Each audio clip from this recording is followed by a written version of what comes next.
자, 안녕하십니까. 2만원으로 주식 투자 끝내기 책과 연계된 평생 무료 주식 투자에서 전해드리는 테마 보고서 다음 주 어떤 업종들이 급등을 할지에 대한 부분을 좀 찍어드리는 시간을 가져보도록 하겠습니다. 시장이 지난주에 상당히 좀 어려웠습니다. 어떻게 보면 이제 천당과 지옥을 왔다 갔다 했다라고 좀 볼 수가 있을 것 같은데, 이 지금까지 매매를 하신 분들은 어떻게 보면 살아남으신 거기 때문에 또 기회가 올 거라고 생각을 합니다. 어떻게 보면 지금 시점에서 접근하는 사람, 새로 시작을 하는 사람들은 수익이 좀 더 날 수 있을 확률이 높다라고 좀 보고 있기 때문에 일단 뭐 더 긍정적이다라고 좀 보고 있지만 하지만 대부분의 투자자분들이 이제 고점 부근에서 대부분 종목들을 물려서 가지고 있었던 흐름들이 많았기 때문에 결국엔 이제 반등이 추가적으로 이어질 수 있을지에 대한 부분 그리고 내 종목이 시장이 반등을 하면 얼마만큼 올라가는지에 대한 부분을 좀 생각해 보는 시간을 가지시면 좋을 것 같습니다.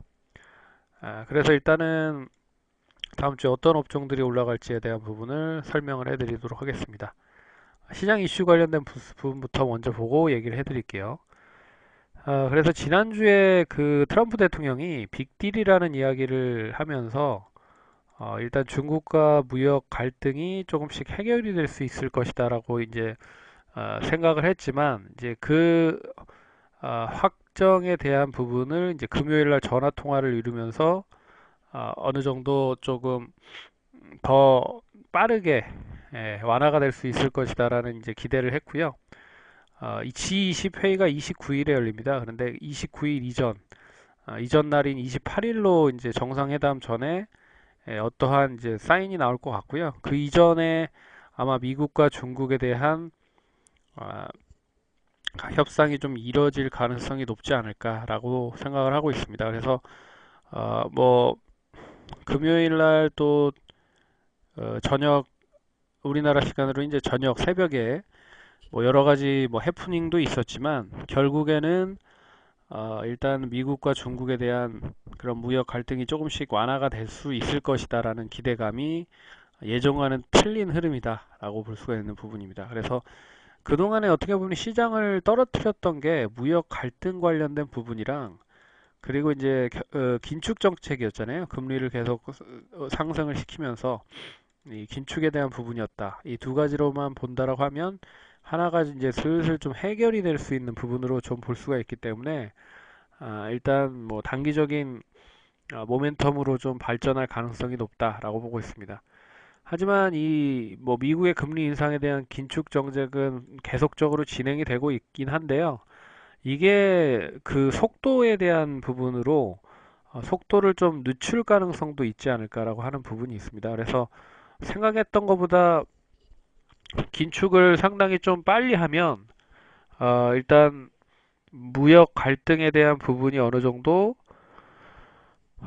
해소되지 않는 가운데서 조금 이제 경기가 불안전할 가능성이 높기 때문에 그렇다라고 하면 상당히 좀 금리 인상의 속도를 늦추면서 그리고 중국과의 협상을 좀 장기전으로 끌고 갈 가능성이 높지 않을까 그렇게 좀 보고 있습니다. 그런 부분이 이어진다고 하면 중국에 대한 무역 갈등에 대한 완화가 조금 이어질 가능성이 높지 않을까 보고 있고요. 우리나라는 결국에 이제 무역을 하고 하는 나라 입장이기 때문에 결국 이제 중국과 미국에 대한 그 무역에 대한 부분의 비중이 상당히 높습니다. 그래서 우리나라가 이 다른 나라보다 유독 이 두 나라 쪽에 수출에 대한 영향이 많기 때문에 다른 나라들보다 더 많이 하락을 했다라고 좀 보고 있고요. 그 부분이 이제 무역 갈등이 조금씩 봉합이 될 수 있지 않을까라고 하는 부분이 기대감이 있다라고 볼 수가 있을 것 같습니다. 그래서 이제 11월 6일 날 미국의 중간 선거가 나오는데요. 아직까지는 이제 뭐 트럼프 대통령이 어떠한 투표 결과로 인해서 영향을 받을 수 있을지는 봐야겠지만 일단은 뭐 현지 분위기 자체는 그렇게 큰 영향은 없을 것이다라고 하는 부분이 있습니다. 예, 그리고 이제 시장의 하락이 진정이 됐죠. 이제 하락이 멈췄다라고 좀 볼 수가 있을 것 같은데 이제 이 하락에 대한 진정에 대한 부분을 어떻게 이제 상승적으로 만들어 가면서 그러면서 이제 본격적인 종목별 차별화의 흐름으로 전환이 될 수 있을 것이냐를 보여야 될 것 같고요. 뭐 이런 시점에서 이렇게 올라가는 시점에서 분명히 이거보다 더 상승하는 종목이 있는가 하는 반면에 이거보다 더 많이 못 오르는 종목이 분명히 있을 겁니다. 그러니까 쉽게 말해서 시장이 5% 올라간다고 하면 못해도 한 10% 정도의 종목에서 상승이 좀 나와야 되는데 뭐 한 3%나 2% 정도밖에 못 오른다고 하면 상당히 좀 시장이랑은 별개로 움직일 가능성이 크기 때문에 그런 부분에서 이제 종목별 차별화가 이어질 가능성이 높다라고 보고 있고요. 시장이 급반등을 한다라고 하는 부분보다는 바닥을 확인하고 나서 이제 옆으로 횡보를 할 가능성이 높다. 어떻게 보면 박스에 갇혀서 움직일 가능성이 높기 때문에 시장에 대한 종목별 차별화가 더 심화가 될 가능성이 높지 않을까 그렇게 보고 있습니다. 그리고 미국의 이제 기술주들이 본격적으로 조정이 좀 슬슬 나올 가능성도 있다라는 것도 하나에 대한 좀 초점을 맞추셔야 될 그런 필요가 있는 부분이라고 보고 있고요. 그렇기 때문에 지난주 이제 금요일 애플의 실적이 그렇게 썩 좋은 흐름을 보이지 못했습니다. 그래서 뭐 한 마이너스 6% 정도 하락을 한 걸로 알고 있는데 이게 이제 나스닥 시장을 끌어내린 부분이죠. 그래서 우리 시장도 뭐 상당히 지난주 금요일날 많이 올랐기 때문에 장 초반에 매물이 나올 가능성이 높습니다. 그래서 뭐 갭으로 떨어지어서 시작을 하든지 아니면 종목마다 좀 틀리겠지만 뭐 약박권으로 시작할 가능성이 높다는 거죠. 예. 예, 그렇기 때문에 그런 부분에 대한 소화를 얼마만큼 빠르게 하는지가 관건일 것 같고요. 지난주에 많이 상승했던 종목들 보면 원체 화요일까지 좋지 않은 흐름들이었기 때문에 일단 제껴두고 뭐 수목금으로만 보면 결국에 그동안에 많이 뭐 기대감이 있었던 카메라 쪽 갤럭시 S 시리즈와 더불어서 갤럭시 보급형 A7과 A9에 대한 일단 11월에 본격 판매가 지금 진행이 되기 때문에 미리 선반영이 되면서 그 카메라 모듈 쪽 관련된 종목들이 상승했던 게 사실이고요. 그리고 낙폭 과대 종목들이 대부분 상승을 했다라고 좀 볼 수가 있을 것 같습니다. 그래서 추가적인 상승이 이루어진다고 하면 일단 낙폭이 역시나 컸던 종목들로부터 매수가 유입이 될 가능성이 높아요. 그래서 첫 번째로 이제 낙폭 과대 종목들인데 제가 이제 여기에다 써 드린 걸 보시면 아시겠지만 10월 달에 하락했었던 종목들에 대한 하락률이 거의 다 대부분 이제 바이오 제약도 마이너스 25%, 2차 전지도 마이너스 23%, 대북 관련주도 마이너스 28%, 전기전자는 마이너스 9% 그나마, 그리고 엔터도 그나마 19%로 이제 선방을 했지만 첫 번째는 낙폭이 많이 떨어졌었던 종목들로 매수가 몰릴 가능성이 높다는 거죠. 그래서 반등이 얼마만큼 종목마다 좀 틀릴 것 같습니다. 뭐 A가 시장이 10% 올라간다고 하면 뭐 한 1.5배에서 2배는 2배는 올라가는 거니까 20%가 올라갈 것이다. 근데 20% 올라가는 종목이 어느 업종에서 비율이 제일 높을 것이냐를 얘기를 해드리면 첫 번째는 많이 하락한 종목들입니다. 그래 많이 하락한 부분. 그렇기 때문에 이제 바이오제약 2차전지 대북 관련주가 될 것 같고요.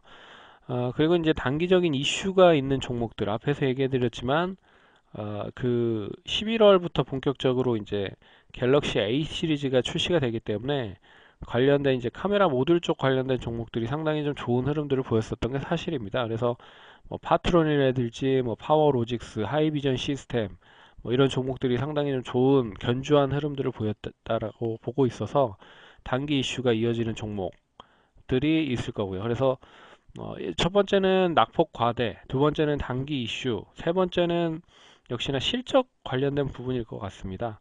그래서 3분기 실적에 대한 부분과 4분기 내년까지에 대한 실적을 봤을 때 상당히 많이 종목들이 하락을 했기 때문에 결과적으로 많이 상승을 했던 종목들이 하락을 한 부분이 똑같은 부분, 그러니까 쉽게 말해서 성장성에 대해 초점을 맞춘 종목들이 마이너스 30% 정도 하락을 했다. 근데 실적이 뒷받침이 됨에도 불구하고 제대로 못 갔었던 예전에 뭐 예전과 같은 상승의 흐름을 보이지 못했던 종목이 그대로 빠졌다. 그래서 IT 업종이 한 10% 정도 하락을 했다라고 하면 뭐 이런 이 갭 차이, 그러니까 분명히 많이 올라간 종목들이 빠진 건 사실이죠. 하지만 가격적인 매력은 여기가 더 높다. 실적이 뒷받침이 되는 쪽이 높기 때문에 굳이 뭐 기관이라든지 외국인도 매수를 한다라고 하면 뭐 낙폭과대 종목들은 단기적으로 좀 봐야 될 가능성이 높고요.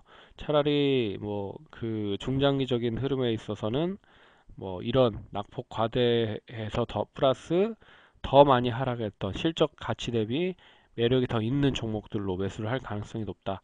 그렇게 보고 있습니다. 그래서 이제 저뿐만 아니라 대부분의 이제 그 증권업계에 이제 종사하시는 분들의 대부분의 분들이 이제 앞으로 어떤 업종으로 매기가 몰려서 그 매기를 이용을 해서 이번 힘든 2018년을 벗어날지를 생각을 해보는 거라고 좀 보고 있고요.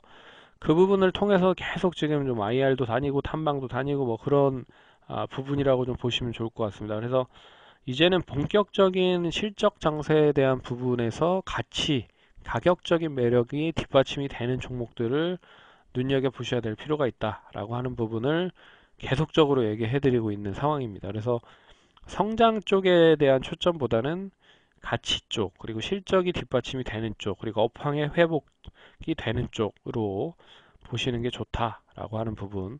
시장이 무조건 뭐 반등을 해서 V자 반등의 영역을 보이지는 못할 가능성이 크기 때문에 그렇다고 하면 이제 옆으로 횡보를 하거나 하방이 어느 정도 이렇게 굳건하게 만들어진 상태에서 옆으로 횡보할 가능성이 높기 때문에 뭐 그런 부분으로 이야기를 해드리도록 하겠습니다. 시황 관련된 부분은 다시 한번 또 설명을 차트를 통해서 얘기를 해드리도록 하겠고요.